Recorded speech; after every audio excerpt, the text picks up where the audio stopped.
മാതാപിതാക്കളെ, മക്കളെ, അവധിക്കാലത്തിൻ്റെ 23 ദിവസം കഴിഞ്ഞു. ഇനി ഏതാണ്ട് ഒരു മാസം, ഒരാഴ്ചയെ നിങ്ങളുടെ മുമ്പിലുള്ളൂ. 35 ദിവസം.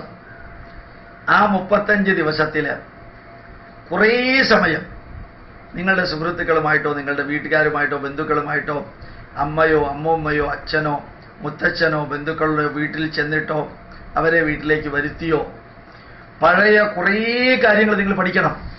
ഇനി 35 ദിവസമേ ഉള്ളൂ മുമ്പിൽ.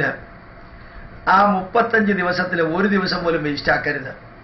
എന്തെങ്കിലും കീർത്തനങ്ങൾ പഠിക്കാം, എന്തെങ്കിലും കഥകൾ പഠിക്കാം, കുറേ അനുഭവങ്ങൾ കഥാരൂപത്തിൽ പഠിക്കാം, കുറേ ഉപദേശങ്ങളും വേദങ്ങളും പഠിക്കാം. അതുപോലെ കുറേ കളികൾ പഠിക്കാം, പഴയ കളികൾ. കുറേ തരത്തിൽ ഭക്ഷണ പദാർത്ഥങ്ങൾ ഉണ്ടാക്കുന്നതിനെക്കുറിച്ച് പഠിക്കാം, പല പല ചെടികളെക്കുറിച്ച് പഠിക്കാം, പല പല ചെറിയ ശ്ലോകങ്ങൾ പഠിക്കാം, പല പല തരത്തിലുള്ള കളികൾ. കായികങ്ങളല്ല, കായിക കളികൾ മണ്ണിൽ കളിക്കുന്നതല്ല, സിനിമാ പേര് പറഞ്ഞ് കളിക്കുക. ഞാൻ നേരത്തെ പറഞ്ഞിട്ടുണ്ടല്ലോ, ഈർക്കലി കൊണ്ട് കളിക്കുക, കക്ക കൊണ്ട് കളിക്കുക, കല്ല് കൊണ്ട് കളിക്കുക, ദായം കൊണ്ട് കളിക്കുക, അങ്ങനെയുള്ള പല പല കളികൾ, പല പല കലകളെക്കുറിച്ച് പഠിക്കാം. നമ്മുടെ ഓട്ടംതുള്ളൽ, നമ്മുടെ കഥകളി, നമ്മുടെ കൃഷ്ണനാട്ടം, നമ്മുടെ തിരുവാതിരക്കളി പഠിക്കാം. നല്ല നല്ല മ്യൂസിക്കൽ ഇൻസ്ട്രുമെൻറ്റിനെ പരിചയപ്പെടുക. പഠിക്കാൻ ബുദ്ധിമുട്ടാണ് മക്കളെ. ഈ അവധിക്കാലം കഴിയാൻ പോവുകയാണ്. ആ അവധിക്കാലത്തിൻ്റെ സന്തോഷം നമ്മുടെ പൈതൃകത്തിൻ്റെ തിരിച്ചുവരവിലേക്ക് കൂടി എടുക്കാം. നിങ്ങൾ വിചാരിച്ചാൽ സാധിക്കും. നമ്മൾ പോകുന്ന സ്ഥലത്ത് മാതാപിതാക്കൾക്ക് മക്കൾക്ക് താല്പര്യമുണ്ട്. നോൺ വെജിറ്റേറിയൻ ഭക്ഷണം ഒഴിവാക്കാനായിട്ട് ഈ അവധിക്കാലത്ത് പഠിക്കാം. പെപ്സിയും കൊക്കക്കോളയും സിഗരറ്റും ഒക്കെ ആൾക്കാർ നിർത്തി. എനിക്ക് നല്ല സന്തോഷമുണ്ട്. വെജിറ്റേറിയനിസത്തിലേക്ക് ആൾക്കാർ വരുന്നുണ്ട്. നിങ്ങൾ അമ്പലത്തിൽ പോവുക, അമ്പലത്തിലെ പല കാര്യങ്ങളിലും പങ്കെടുക്കാം. തന്നെത്താനെ ലീഡറാവാൻ പഠിക്കാം. എവിടെ ചെന്നാലും ഇടിച്ചു കയറി നേതാവാൻ പഠിക്കാം. നമ്മുടെ രാമായണത്തെക്കുറിച്ചും മഹാഭാരതത്തെക്കുറിച്ചും പഠിക്കാം. മറ്റുള്ളവർക്ക് പറഞ്ഞു കൊടുക്കാം. നമ്മൾ പഠിച്ച എല്ലാം മറ്റുള്ളവർക്ക് പറഞ്ഞു കൊടുക്കാം. ജീവിതത്തിലെ ദുഃഖവും അനുഭവിക്കാം, വിശപ്പും അനുഭവിക്കാം. ജീവിതത്തിൽ എന്താണ് വെയിൽ കൊള്ളുമ്പോൾ ഉണ്ടാകുന്ന ബുദ്ധിമുട്ട് അനുഭവിക്കാം. ചെറിയ ചെറിയ രോഗങ്ങൾ വരുമ്പോഴത്തേക്കും സഹിക്കാൻ പഠിക്കാം. ഇനിയുള്ള 35 ദിവസം സ്കൂൾ തുറക്കുന്നതിന് മുമ്പ് നിങ്ങൾ ഈ നാടിൻ്റെ പൈതൃകത്തിൻ്റെ വാഹകരാവണം. നല്ല നല്ല കാര്യങ്ങൾ പഠിക്കാം.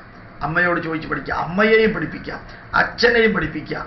ഞാൻ മിനിഞ്ഞാന്ന് പറയുകയുണ്ടായി, GRDIR എന്ന് കൊടുത്തു കഴിഞ്ഞാൽ വേദം പഠിക്കാനും വിഷ്ണു സഹസ്രനാമം പഠിക്കാനും എല്ലാത്തിനും മൊബൈൽ ഫോണിനെ ഗുരുവാക്കി വെച്ച് നിങ്ങൾക്ക് പഠിക്കാൻ സാധിക്കും. മൊബൈൽ ഫോണിൽ GRDIR എന്ന് പറഞ്ഞ് ഇൻ്റർനെറ്റിലെടുക്കുക, അല്ലെങ്കിൽ യൂട്യൂബിലെടുക്കുക, നിങ്ങൾക്ക് അതൊക്കെ പഠിക്കാൻ സാധിക്കും. ഈ 35 ദിവസം കളയല്ലേ മക്കളെ. ഞാൻ മാതാപിതാക്കളോട് പറയുന്നു, നിങ്ങളുടെ മക്കളെ ഭാരതീയരായിട്ട് വളർത്തണം, നിങ്ങളുടെ മക്കളെ ഹിന്ദുക്കളായിട്ട് വളർത്തണം.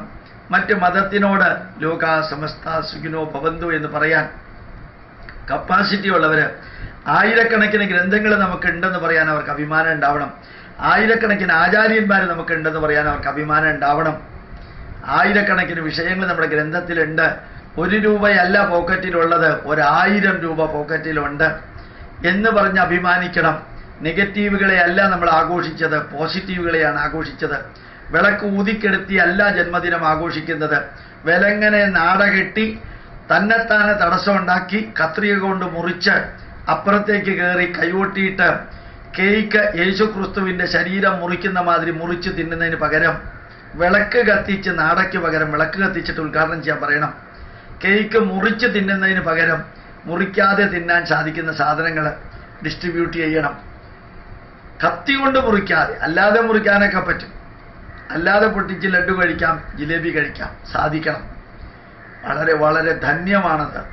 ഈ 35 ദിവസം A for Aryabhata, A for Ajanta, B for Bhaskara, B for Bhagavatam, B for Bhagavad Gita, C for Chanakya, C for ചാണ്ടികടി, ഇതൊക്കെ പഠിപ്പിക്കണം.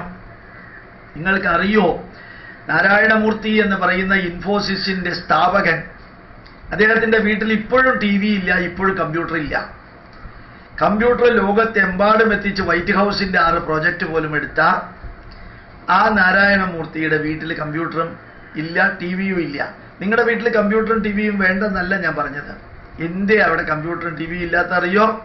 ആ കുടുംബത്തിനകത്ത് കയറുമ്പോൾ ഭാര്യ, ഭർത്താവ്, മകള്, മകളുടെ മകള്, അങ്ങനെ ഒരുമിച്ചൊരു കുടുംബാന്തരീക്ഷം നിലനിർത്താൻ, ആരുടെയും ശ്രദ്ധ മറ്റൊന്നിലേക്ക് പോകാതിരിക്കാനാണ് കമ്പ്യൂട്ടറിലേക്കും ടി വിയിലേക്കും പോകാതിരിക്കാനാണ് അദ്ദേഹം അങ്ങനെ ഒരു തീരുമാനമെടുത്തത്. ഞാൻ നിങ്ങളോട് പറയുന്നു, നിങ്ങൾ കമ്പ്യൂട്ടർ ഉപയോഗിച്ചോളാം. തക്ഷശിലയെക്കുറിച്ച് പഠിക്കാം, നിങ്ങൾ കൈലാസത്തെക്കുറിച്ച് കമ്പ്യൂട്ടർ ഉപയോഗിച്ച് പഠിക്കാം, അമർനാഥിനെക്കുറിച്ച് കമ്പ്യൂട്ടർ ഉപയോഗിച്ച് പഠിക്കാം, ബദ്രീനാഥിനെക്കുറിച്ച് കമ്പ്യൂട്ടർ ഉപയോഗിച്ച് പഠിക്കാം, നിങ്ങൾ പത്മനാഭസ്വാമി ക്ഷേത്രത്തെക്കുറിച്ച് കമ്പ്യൂട്ടർ ഉപയോഗിച്ച് പഠിക്കാം, മധുര മീനാക്ഷി ക്ഷേത്രവും ചിദംബര ക്ഷേത്രവും കുംഭകോണം ക്ഷേത്രവും പഠിക്കാം, ഡൽഹി അയൺ പില്ലറിനെ കുറിച്ച് പഠിക്കാം. നിങ്ങൾ പഠിക്കണം കാഞ്ചീപുരം സാരിയെക്കുറിച്ച് കമ്പ്യൂട്ടർ ഉപയോഗിച്ച് പഠിക്കാം, ഇന്റർനെറ്റ് ഉപയോഗിച്ച് പഠിക്കാം, വേദം കമ്പ്യൂട്ടർ ഉപയോഗിച്ച് പഠിക്കാം, പുരാണങ്ങളും രാമായണം ആൻഡ് മാനേജ്മെന്റ് കമ്പ്യൂട്ടർ ഉപയോഗിച്ച് പഠിക്കാം. നിങ്ങൾ ആധുനികമായിട്ടുള്ള എല്ലാം ഉപയോഗിക്കാം. ഈ 35 ദിവസം എല്ലാ മാതാപിതാക്കളോടും ഗോപാലകൃഷ്ണൻ കൈകൂപ്പി അഭ്യർത്ഥിക്കുന്നു, നമ്മുടെ നാടിനെ നമുക്ക് തിരിച്ചു കൊണ്ടുവരാം. നമ്മുടെ പൈതൃകത്തിന്റെ അന്ധവിശ്വാസങ്ങളെയും ദുരാചാരങ്ങളെയും മാറ്റാം. നമ്മുടെ മക്കളെ കൊണ്ട് ഞാനൊരു ഹിന്ദുവാണെന്നൊരു 100 പ്രാവശ്യം പറയിപ്പിക്കാൻ പാകത്തിന്. ക്രിസ്ത്യാനികളും മുസ്ലിങ്ങളും ഹിന്ദുക്കളാണ്, അവർ ആരെ ആരാധിച്ചാലും അവരെയും ഈ പൈതൃകം പഠിപ്പിക്കാൻ അവർക്ക് താല്പര്യമുണ്ടെങ്കിൽ അതിന് അവസരം ഒരുക്കി കൊടുക്കാം. സാധിക്കട്ടെ. ഇനിയുള്ള 35 ദിവസം കളയല്ലേ മക്കളെ, ഒരു മിനിറ്റ് പോലും കളയല്ലേ. പഴയത് എണ്ണി ഒരു ദിവസം 2, 3, 4, 5 കാര്യങ്ങൾ പഠിക്കാം. പരീക്ഷ ഇല്ലായിരിക്കാം, അത് പഠിച്ചാൽ A+ കിട്ടില്ലായിരിക്കാം, അതൊന്നും സാരമില്ല. പക്ഷെ ജീവിതം എന്താണെന്ന് മനസ്സിലാക്കാൻ അതുകൊണ്ട് സാധിക്കുമെന്ന് കൂടി ഓർമ്മിപ്പിക്കുന്നു. പ്രണാമം, നമസ്കാരം.